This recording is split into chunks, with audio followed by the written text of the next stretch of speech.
friends, Dean here with Escape to Gaming. Today is a special 1-year anniversary of my little YouTube show on my old YouTube Vinny Corleone 62 channel. I started this show exactly a year ago today, back in November 21st of 2012 was when I recorded my first show.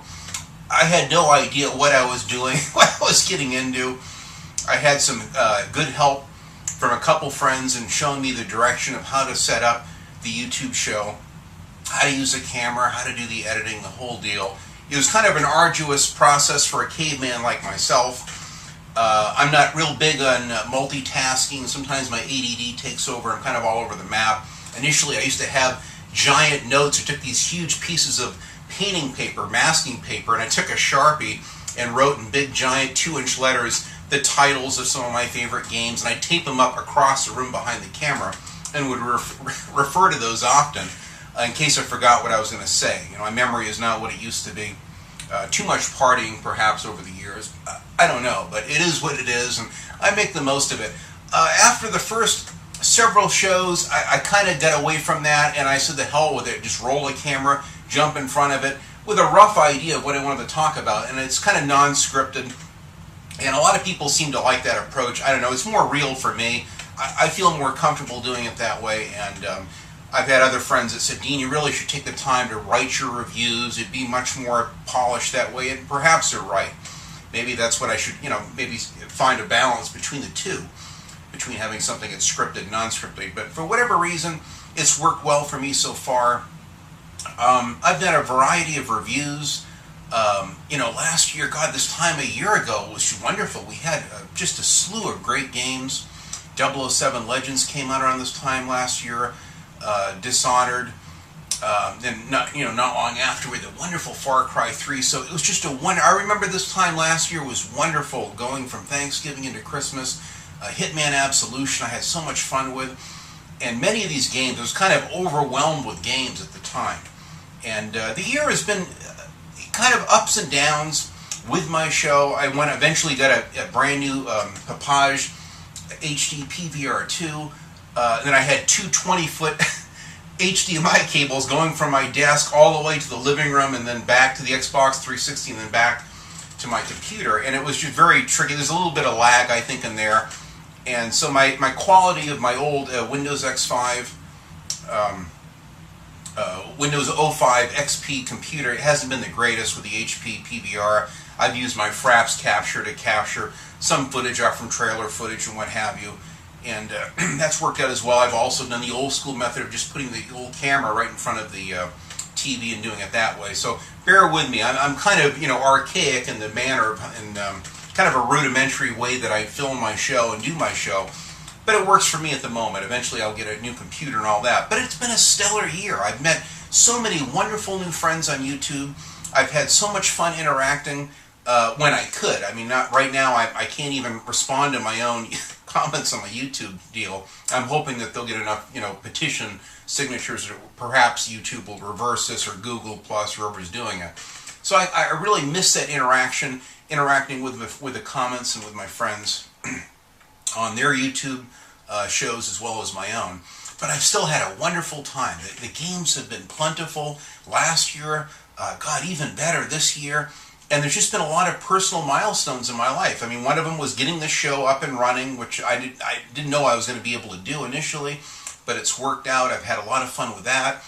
I had my 50th birthday that December of last year, which was kind of interesting and strange growing old. I've been gaming for 35 years. I mean, I was there for Pong, through all the wonderful arcade games and the advent of the arcades that were everywhere across the landscape in America at the time, and spent a lot of time in those. And then I watched as one of my best friends got his first Commodore 64, another best friend got the first NES, and was kind of jockeying to see which one I was going to get. There was also the Amiga computer, which really looked cool, Amiga games. And so eventually I got my very first console, a Commodore 64.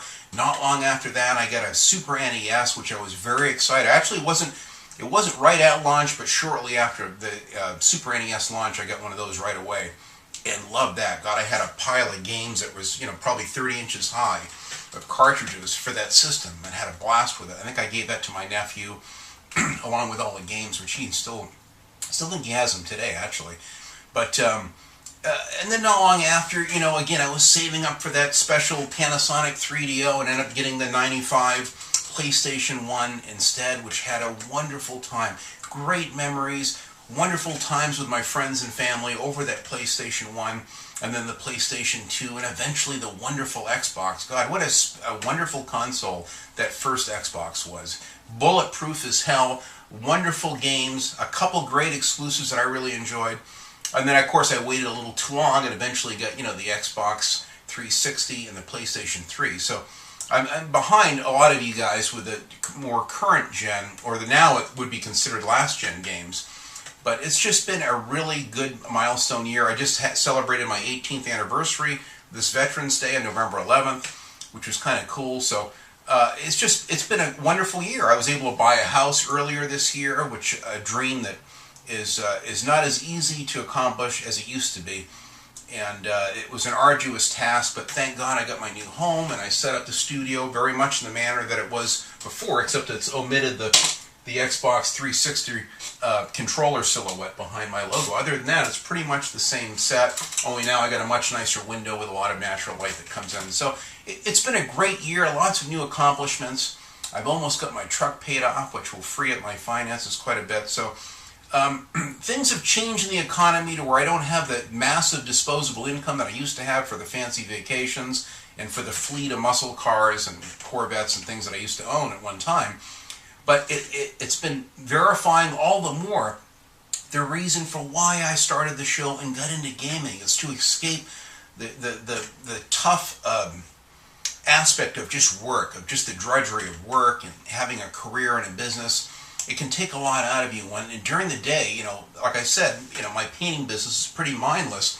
So I do a lot of daydreaming throughout the day. And I look forward to that gaming. Sometimes I'll think about the game I'm most looking forward to playing when I get home, where I'm dwelling on a level that I couldn't get past the night before. So it's a way for me to reflect about myself and the things that matter to me. And gaming is a huge part of that. I love gaming. I love my movies too, almost equally. And it's just, there are different forms of escapism. Now I've got a brand new intro and exit video, actually montage for my new show that I want to do about my movie collection and about my favorite films. I'd like to bring my vast knowledge of movies to you that hasn't gone out. I'm going to actually have that show up and running real soon. I finally went through my huge collection in the next room over. I've got a giant collection of all of my DVDs from all the different categories. And then this closet right next to me here, I have all of my TV shows. So I'm going to be doing that real soon. I'm also, starting the gaming art. I have Mark Bussler's Twisted Metal painting art right across the room there. And I showed some people on Twitter and Facebook early on pictures of my concept for that. It's going to be my best piece yet. I'm really looking forward to it. Very vibrant, colorful, and explosive in nature, with lots of the miniguns and the cars kind of busting out of the picture. So that's going to be a wonderful pilot for my gaming art. I can't wait to get that up and running. Now that my business is slowing down this time of year, I'm going to have the time to spend the next probably 4 or 5 months cranking out some gaming art pieces and putting them on display here, which will be really cool. So very excited about that. I finally have my little art studio set up, which I've had actually packed away for a couple years now, as I was living in a smaller house trying to save my money up to buy the house we bought earlier in the year. So it's been an interesting year. It's had its ups and downs, technical issues with YouTube and uploading. There was a while where all my videos were very pixelated and I had to find a new format to upload all my videos and render them or whatever. But it works out. You just improvise and you change and kind of flow with the times, and that's what you have to do. So, and of course, now we have the wonderful new PlayStation 4, which I'm really excited about. I just picked that up in the Midnight Lounge. You can watch my little video on that. It's kind of fun and humorous, as long as it is. But I also show an unboxing, one of millions of other ones out there. And then I had kind of a cool little, setup video, kind of showing how I went through the UI and set up the whole initial process of hooking it up and everything. And then the very first experience of playing a game, my first game on there. That's all in that video. So it's been a fun year. I've had some wonderful games that I've played and reviewed. There's been other wonderful games that I just haven't got to because of my hectic schedule. That's the one regret that I have, is that I actually have a couple of regrets. One is that I can't interact with my fans as much as I'd like to. And then the other one is that I just can't game as hard and as diligently as I used to game. God, I remember I burned through 3 or 4 PlayStation 1s and 4 PlayStation 2s. I'm actually on my 5th PlayStation 2 now. Actually, over the summer I bought one, and I've really been enjoying it. So actually, here I'm behind my current generation, or should I say last generation games on the Xbox 360 and PlayStation 3. And what do? I go out and buy another PlayStation 2 and spend over 3.5 months reliving the glory days of the PlayStation 1 and 2 days. But it's been a lot of fun. I don't regret it. I go where the fun is, and the fun is the games. The games are what's fun. So I've enjoyed watching Mark Bussler of Classic Gamer actually reviewed my favorite game of all time, which was Wolfenstein Return to Castle. It's one of probably my favorite game from the past that I really enjoy. There's so many that kind of jockey for that #1 spot, but that one I think I had the most fun with of all of the games I've played over the years. I really enjoy that game quite a bit, and it's been fun also going back and playing the original Duke Nukem Time to Kill from the PlayStation 1 and kind of an early third-person platform. I've had so much fun playing that one again. Freedom Fighters, I dove back into that again, had so much fun. So it's just wonderful to relive all these. I just recently downloaded, Manhunt on the PlayStation 3, which looks fantastic. It plays great. That's one of my favorite top 10 games of all time as well. So it's been wonderful reliving my past again. Again, embracing a brand new console generation, which I've had some, misgivings and some mistrust with things on behalf of Sony and Microsoft with that. But I'm going to try to work through it and appreciate the positive aspects of both consoles. I have a couple friends that, along with me, were there for the PlayStation 4 launch and got brand new PS4s, and might take my hat off to you. Congrats. I hope you're having fun with them. And I've got a couple friends that tomorrow will actually be getting their brand new Xbox One. So congrats on that. I know you're excited about those exclusives. They probably mean more to you than the ones that I got for the PlayStation 4. So the Forza looks fantastic. I've had a couple friends that have already reviewed that, and it looks great. It really looks fantastic. I certainly can't blame you for picking that up just to play Forza 5, if no other reason.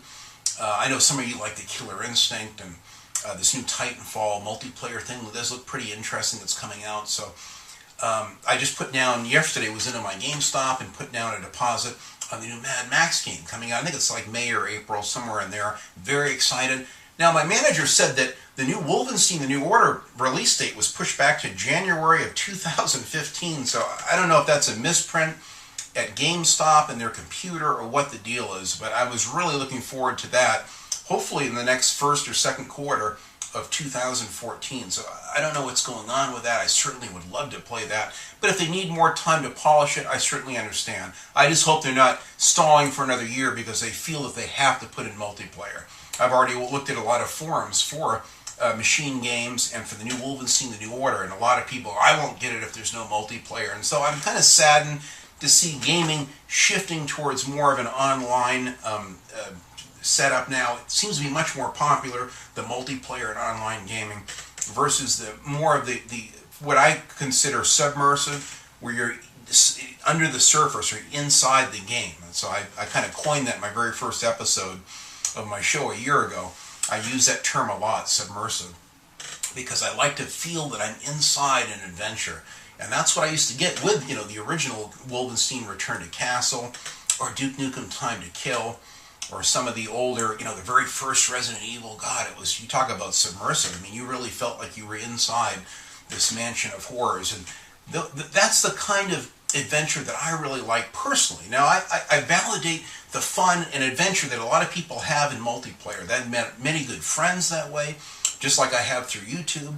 To them, it's a way of life, multiplayer gaming. I certainly appreciate the fun, because it really is all about the games and the fun. For some people, they just love the indie games and the arcade games and the Miss Pac-Man or the new Resogun or something like that. I'm not as much into those games, although I can appreciate the beauty and the innovation in a lot of these newer indie titles that kind of bring back the feeling of Geometry Wars or some of those older killer games that came out that were specials on the early Xbox, 360 or some of the older games from the PlayStation generation.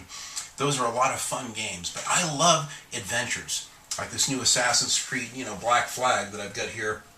I haven't even booted the game up yet, but I'm dying to play that. That, to me, is the kind of game that I like.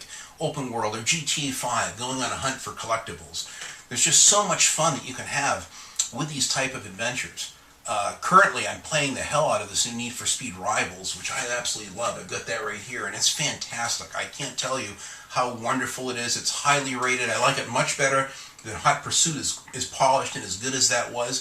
It has the high-speed, free-flowing driving of Hot Pursuit, but it has the intricate, detailed environments, and even more so, of Most Wanted. So, if you love Most Wanted and Hot Pursuit, you've got to get it. It is by far the best Need for Speed game we've had since the original Most Wanted, which I played on the original Xbox and a little bit on the Xbox 360. I still am a big fan of the Need for Speed The Run because I'm a big Cannonball Run fan. I participated in the Silver State Classic, which is kind of like the same kind of a race, but only 92 miles in the state of Nevada. But it's wonderful to see that the game companies are experimenting. They're trying different types of story missions, different types of gameplay. And then they're reaching out through the advent of Twitter and Facebook and a lot of forums now. What do you guys, as the fans, what would you like to see, in the next Assassin's Creed game or in the next Need for Speed game? And it's nice that EA and Activision and some of these companies are taking the time to listen to the gamers, and we've never had that before. I mean, back when I bought the Xbox 360, I was barely on the internet. I didn't really know. I saw like GameSpot and IGN. That was it. A couple handful of reviews. If they said the game was no good, I usually would steer clear of it. And then again, later I saw, Mark Bussler had many wonderful, very positive takes on games. And even if it didn't get the stellar review with IGN or GameSpot, I could see that there were people that were deriving fun out of the games. And those games quickly became my guilty pleasures, even though the Metacritic scores were very low on them. It certainly didn't keep... In fact, it usually would intrigue me. When I'd see a game with a really bad score or review, I'd start going out of my way to roll my sleeves up and look for more positive takes on the game and reviews. So it was actually nice to see some reviews that were contrary to what was mainstream. And now I actually go out of my way to look for those reviews. And the same thing where if a game gets just nothing but 9.5s, I also will take the time to try to see that there might be some people that maybe they don't like that genre of the game, and it's interesting to see them give it a 7 or a 6.5 or what have you. So again, that was the reason why I wanted to add my own take, so you could have the perspective of an older gamer, a 50-year-old gamer that's been doing it for 35 years, someone, a caveman from the old days, and to kind of get his perspective. I think that one of the things that gives me the feelings that I have about games and passion today, and the deep level of appreciation that I have for the complexity of the games and the controls that we have now. They're so much more advanced than just a few buttons that we had back in the day on the Super NES or even on the PlayStation 1. And it's fantastic to see how things have shifted and changed over the years, to see the level of graphics. I mean, I could spend 7 and 8 hours. I mean, I get that Commodore 64 nice and hot over an evening playing Silent Service or Airborne Rangers or F-15 Stealth Fighter. Many of these wonderful games that I just loved back on the Commodore 64, and the graphics were so... It's almost painful to go back and see how simplistic the graphics were, but at the time I really felt like I was on a mission as an Airborne Ranger or as a fighter pilot or in a World War II submarine in Silent Service. I mean, I really got that sensation of being on the seas and being underwater. You felt it. You relied on your imagination a lot more, where today everything is just so perfectly rendered and detailed, you don't really have to use your imagination too much. And that's why it kind of saddens me to see people, oh, the graphics in that game suck. It's unplayable. I mean, to me, it's one of the reasons why I started my own show. Because I wanted to add my 2 cents. Very much like Mark Bussler of Classic Game Room, I wanted someone else to hear another perspective from a gamer that may not like the same games or genre of games, but he certainly has his likes and dislikes. Most games I like. There's very few games that I come across that are unplayable or that I hate. It's very, very rare. I look for the fun in all games, and I find it. I look for the gold, I find it. Whatever you look for in life, you'll find. Whatever you focus on in your life, is going to expand into reality. So if you focus on all the bad and the negativity and the trolling and all that, believe me, you'll see plenty of it. But if you focus on the good and the positive and the things that excite people and motivate people, you'll find those things. And that's why I find fun. That's why I can play a game like Survival Instinct, that came out earlier this year, and have a very immersive time or submersive time inside that game. Because I can see, I use my imagination like I did back on the Commodore 64, and it becomes real to me. It becomes a portal to a whole new world. And to me, these worlds take me much farther than any fancy, muscle car or Corvette or fancy vacations that I've thrown my money away in the past, thousands of dollars, $4,000 to go on a trip somewhere, and just throw the money away. For a tenth of that money now, I can, buy a console and sit down and have an adventure within worlds. And to me, that's what's exciting. That's what motivates me to do this show, is to share my enthusiasm with all of you. I'm going to take a drink. I'm getting thirsty after this long rant. This is a first. After 1 year, I'm finally taking a drink. Usually I'll cut that out of the things. I keep this filled with Diet Pepsi, by the way. At nighttime, I keep IPAs and Budweiser in it. But it's been a wonderful year. I've enjoyed doing the show. I've enjoyed meeting many of the wonderful friends that I have and that are become a part of my life now. Many of you have your own channels, and it's a part of my. When I have my coffee, I get up at about 4:45 in the morning.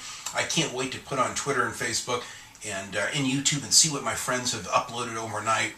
And sometimes it takes me 2 or 3 days to get to the videos, but eventually I get a backlog, and I'll sit on my Xbox 360 via YouTube, and I'll go right down the list and watch my friends' videos, and it's just so fun. I really enjoy it. YouTube is a wonderful way to express yourself, your views, your strong feelings and passions about games, movies, things in pop culture, whatever it is, even politics, which I try to stay away from. But again, I love to see the smorgasbord of people's ideas and opinions, and I like to add my own 2 cents. Some people think that I'm old-fashioned with my thinking, and Dean, you really got to get over your feelings about the new Kinect on the Xbox One, or you should really got to get over your feelings on multiplayer gaming and all that. And again, those are I'm not set in stone with my feelings, but I have strong convictions and feelings about certain things, and I try to validate the things that other people have concerns over. Whether the systems are going to be backward compatible. I was just in a GameStop yesterday, and this old guy, looked like he was an old Vietnam vet, comes in behind me, and he's asking, so you have these new Xbox One and PlayStation 4 games in yet? The guy goes, yeah, they're right over there, and he goes, now, are these systems backward compatible? And the minute the manager said no, well, that's a shame. I guess I can't get them then, and he turned around and walked out. So luckily, I'm not that set in set in my mind. Some of these people are like, their brains are like concrete, all mixed up and permanently set. And I try to be a little bit more flexible in my thinking, but at the same time, I try to hold the line to what I feel is a stance on things. So I'm hoping, again, like even with this new Xbox 360, the new Forza looks wonderful. I'm really impressed.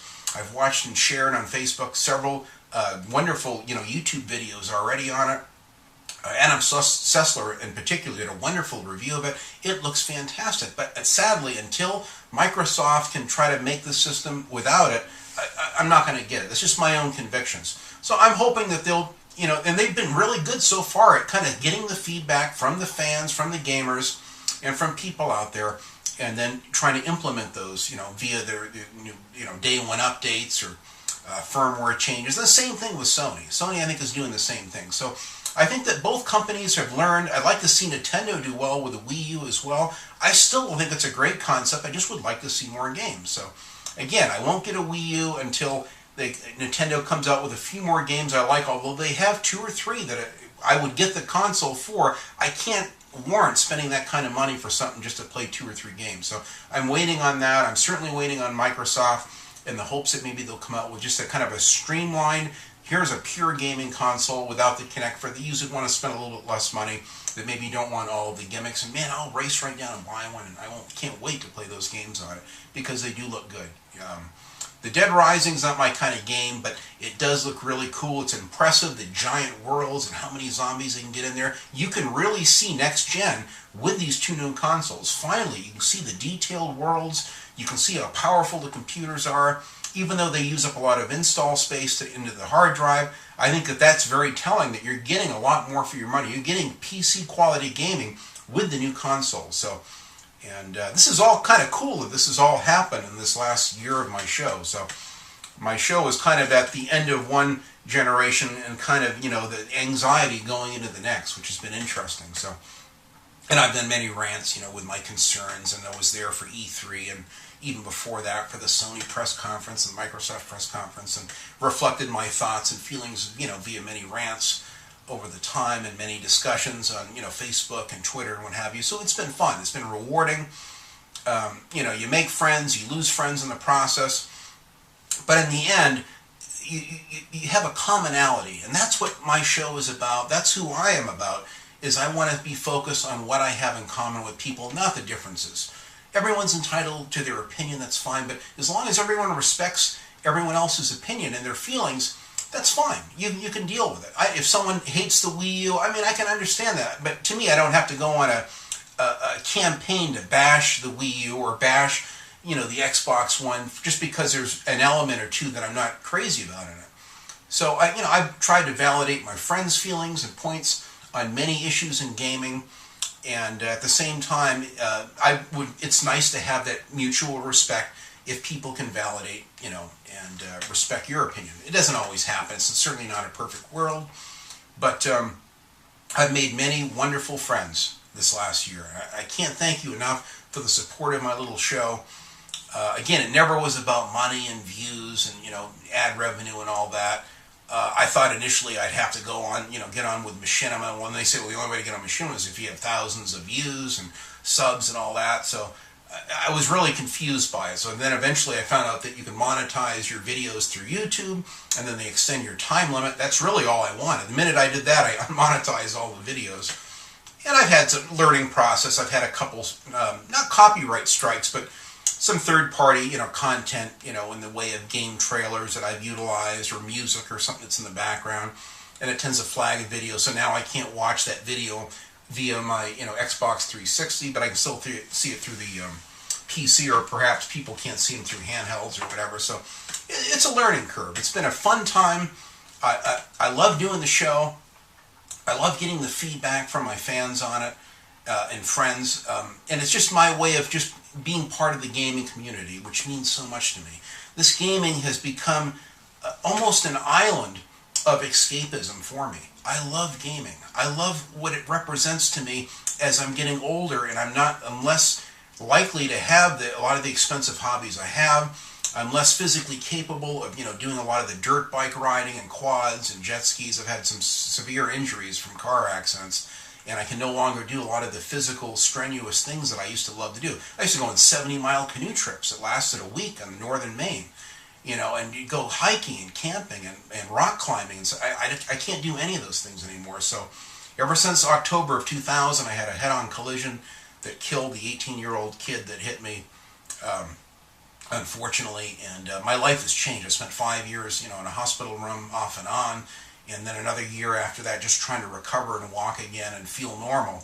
And actually some of those PlayStation 1 games in the late 90s, right before the PS2 came out, actually got me through some really hard times and very painful times. The game Driver in particular, and then Driver 2 comes to mind for that year. But it's been, gaming has been a wonderful way of escapism for me. It's been something that I look forward to every day. And even if I don't get to do it, as soon as I come home, my wife, she wants to watch a movie that just came in the mail at Netflix, or she has her favorite shows she likes to watch, and she uses hijacks my Xbox 360 to use, watch her Netflix, some of her shows and what have you on it.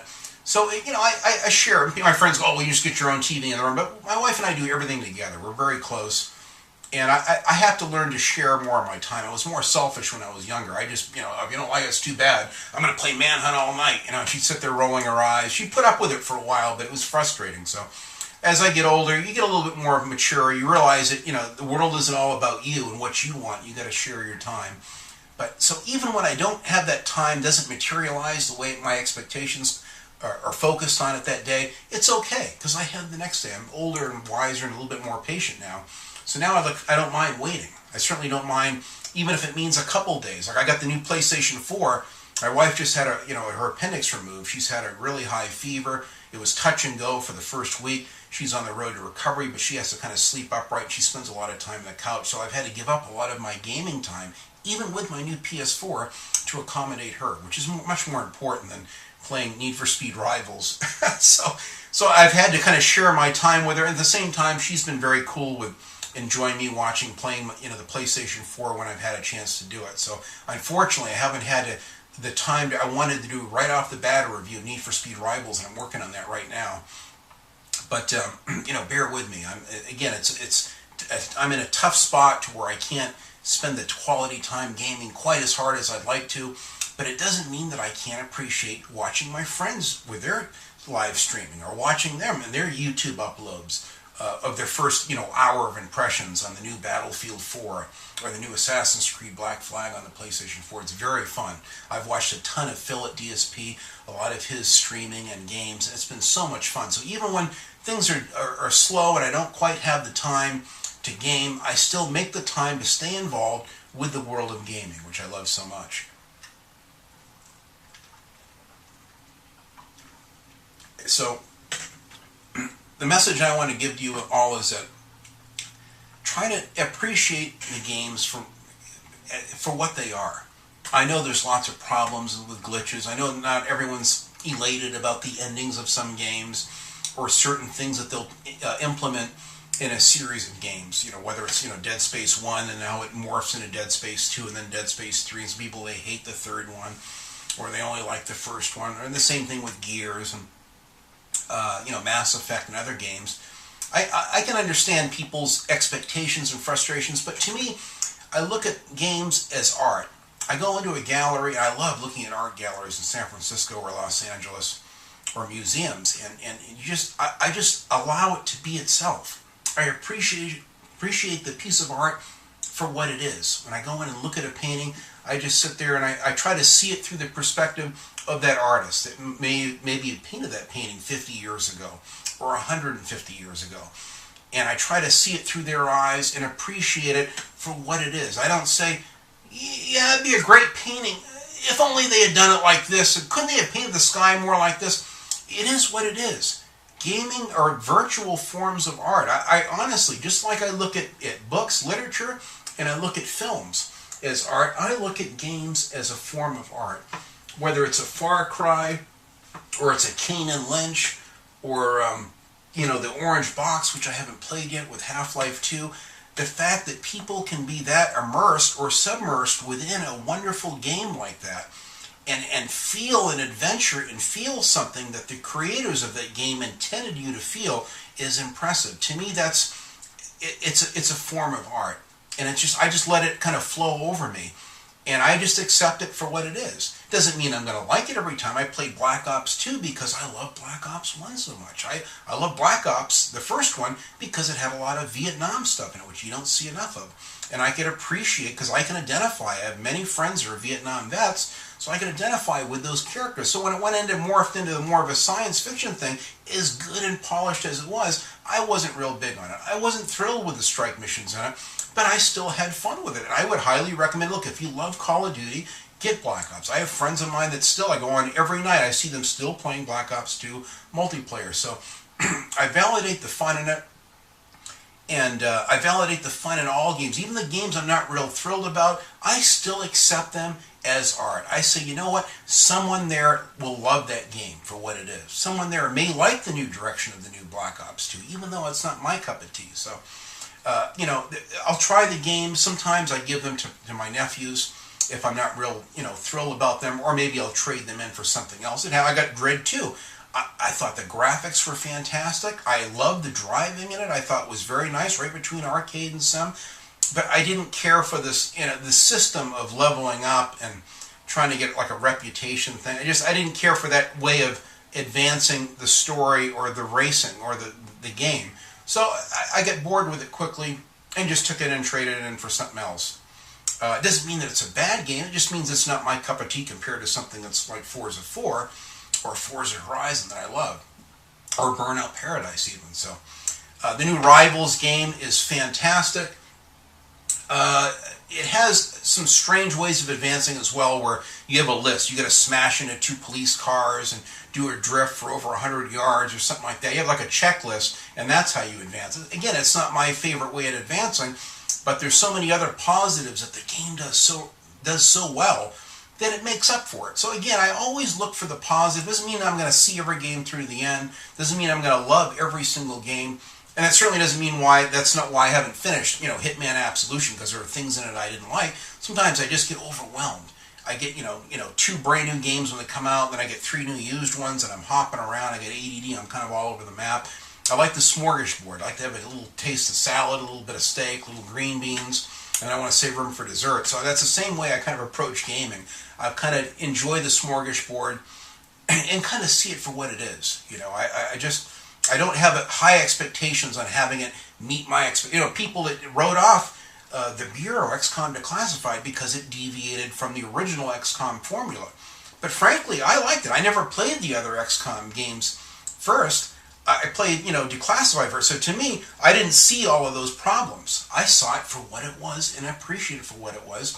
And actually, I think the graphics look a hell of a lot better than the Xbox Live Arcade kind of rudimentary graphics of the other XCOM on Enemy Unknown. But it doesn't mean that I won't get that game down the road and find fun with it and enjoy it, because I see why people like it. I see why people like the new Syndicate, and I see why people enjoy the old Syndicate like I did on the old Commodore 64. I mean, there's so many wonderful games. I love the enthusiasm when someone gets a new for them, Sega Dreamcast they've always wanted, or went online and found a Super NES because that's what they had a million years ago, and they want to relive that childhood, even if they only play it a little bit. To me, I get excited. Someone gets a new Xbox One and they're excited, they want to do an unboxing. Instead of saying, oh God, another unboxing, I say, you know what, they're happy, they're proud, show and tell, they want to show it off, they're excited about it. I'll sit and I'll watch an Xbox One unboxing. In fact, I'll probably watch a dozen or more of them. The same as I did with the PlayStation 4. So that to me is what gaming is about. It's sharing the fun and enthusiasm in the hobby, just like I did when I was in my car clubs. One guy likes Fords, he's got a killer Mustang, another guy comes in with a polished Corvette. At the end of the day, they both can enjoy a cup of coffee together and share their love for cars, even if one has an affinity to Chevrolet or to Ford or Dodge or whatever. So it doesn't matter. That's the same thing with games. I'd like to see a little bit more maturity in how we approach gaming and a lot less trolling. I mean, trolls to me are like, when I used to go on those 70-mile canoe trips up in Maine, they're wonderful, and you go out looking for water and a place to camp. The next day you just go on these lakes that connect for miles and miles, and you can't wait to see what's around the next bend. You see these giant moose standing in water. It was just a wonderful experience. I'll never forget all of those trips that I took in northern Maine. But you would have mosquitoes that would eat you alive. And so if you focus on, oh God, I'm getting eaten alive with mosquitoes, then you're going to miss the forest, the trees, literally, with the fun you can have. To me, that's what trolling is, or a lot of the negativity that we see on the internet about gaming. I mean, it's one of those little annoyances. You can see it, I just see it for what it is. Well, they're mosquitoes. They're going to make a little bit of noise. They'll be a little bit of an irritant, but I just brush them aside. You get some repellent, which to me is the same as just deleting and getting them off. If I see something I don't like, I'll give it a chance. Maybe they're just having a bad day, but if it's a continued trolling, continued kind of animosity towards gaming or a particular type of gamer or gaming, I just delete it. I don't have to look at it. That's the beauty of the internet. You can, block people if you don't like them, or just not subscribe to certain channels if you don't like the direction of the channel, if it's going a little too negative, or it's a little bit too much trolling on a personal nature. Life is too short for that. So that's why I keep it positive. I'm all about focusing on the good and the wholesome and the things that makes gaming worthwhile and fun. So anyway, that's my little rant. I wanted to kind of, recapsulate what I love about gaming, why I'm doing the show. Now the show in the future is going to be more reviews and more rants certainly, but I want to try to again segue into doing some sharing my feelings about film, because I love pop culture, I love things today, and I'm so delighted that There's many ideas and concepts I have with my vast knowledge of movies I'm excited that I can share that with younger viewers that maybe didn't know about some of these great movies that have been out for quite a while. So, I want, again, that's why I'm here, just to share my knowledge, my love for movies, my love for gaming, my love for the past, the retro gaming aspect of growing up in those arcades and enjoying those old, Super NES games. It is just wonderful memories that I've built the foundation of how I view gaming today. If I didn't have all of that with me there, I may not appreciate gaming to the same degree that I do today. It's a beautiful hobby. It really is a form of moving art. It's moving and ever-changing all the time, especially the way the gaming is going in the future. That's why I don't want to lose the single-player gaming, but at the same time, I don't want to deny people the fun of online gaming or multiplayer gaming if that's your cup of tea. If that's what you're excited about, then that's great. I still enjoy going to the arcades. My daughter will come up and visit, and that's when we go to. There's a Dave & Buster's not far from here at the mall. We go there and we have a blast playing the arcades. I still enjoy that arcade experience today. And I still enjoy my PlayStation 1 and PlayStation 2 games. Next year I'm hoping maybe to get a Super NES and maybe get 5 or 6 of those old classics and hook it up to my Sony analog TV to kind of relive some of those days. I really miss having a Super NES. And I'm even tempted to get a Sega Dreamcast, a system I've always wanted and never had. Mark Bussler was always saying, "Oh, Dean, you really should get a Sega," So I'm thinking about doing it. So it's just, I'm looking forward to the future, and I'm looking forward to reliving some of the past at the same time. I may not get to every single game in my collection, but I'm going to give it the old college try and do the best I can.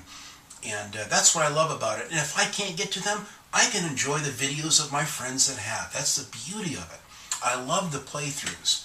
I love the humor that's in the playthroughs and the frustration you see with people trying to achieve levels, on a difficult level or even on a normal setting. It's fun. It's very, very addictive. So I'm having a blast at this age in my life. At 50 years old, I'm still gaming.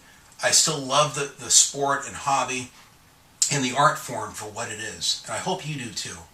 So, thanks for watching the show. Stay tuned. I'm going to have many more rants. I'm going to try to do as many reviews as I can of games that are popular. A lot of games will be ones that I like. They may not be the games that you like, but I'm going to review the things that I'm passionate about so that, if you're curious about those games, and Dean likes it, we'll watch his review and see what he likes about it. I did that recently with my GTA 5 and just point out the 9 basic dynamics that I loved about the game. And just recently, I had a friend just last night that bought a new Xbox 360. He's only been a PC gamer. It's his first console, and he just picked up GT 5. He's really excited. And I, attached my little video here. Check this out. This will get you inspired to watch it. There's no spoilers in it. And so now he's pumped. He's watched that. He's excited about playing GT 5. But to me, that's what it's all about, sharing the fun and experience of gaming. Sharing what you love, sharing even your gripes, the things that you don't like. As long as it's done in a constructive manner, it's not done on a personal level, I think it's fine.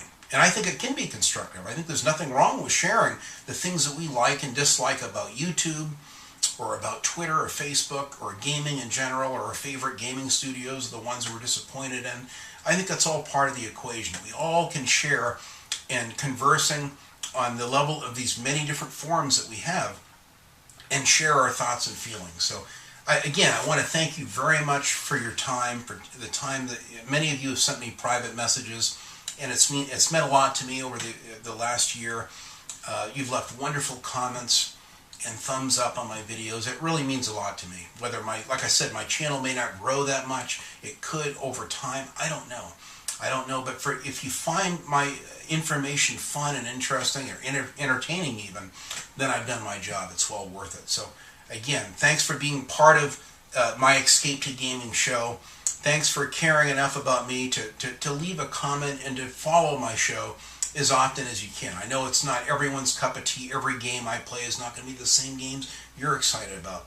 I know for some of you, they're more into multiplayer gaming. You may not care for some of my single-player, game rants and reviews, but that's okay. That's what it's all about, that we can all share the same sport or hobby and have a wonderful, immersive time. So thank you so much for your participation this last year. It's meant so much to me. I'm so excited to finally have the show up and running to where it's functioning. and I have at least a half a brain as to what I'm doing. It really, in the beginning, I didn't know what to do. It was really a learning curve. I PM many of my friends, oh dude, I'm stuck here. What do you do? How do you upload this? How do you render in Sony Vegas? There's still so much I don't know, but I'm learning. So bear with me and enjoy the humor in the process of me learning it along the way. So thanks again so much. Again, congrats to you guys with your new consoles. If you decided to go into the new gen, I take my hat off to you. It's because of gamers like you that keep the whole thing alive, that keep the newness in it to where we're always excited about what's around the next corner. That's what, to me, is what this show is all about. Looking back to the past and enjoying the past, but looking to the future and the wonderful gaming experiences that are yet to come. So thank you very much, guys, for watching, and enjoy those games.